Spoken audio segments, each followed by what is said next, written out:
I'm Clive.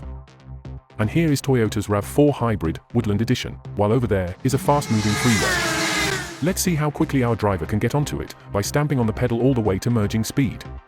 That shadow there on the ground is the acceleration of an average car for comparison. Okay, ready? Set. Go! Did you see it jump ahead at the start? But then fall behind? That's the responsiveness of the electric part of its drivetrain followed by fading power. 60 miles per hour happens in 7.3 seconds. And it hits merging speed in 8.8. Check it out on this comparison graph. The red line is the Toyota, the black one is the average acceleration of all cars, and those grey ones show the range of all the cars we've tested. Here's its responsiveness at the start, and here, it's fading later on. Its on-ramp is slightly slower than average, but it sure pays off in response and very good mileage. Its score of 37.6% is enough for the average driver. And its graph suggests good low-speed driving.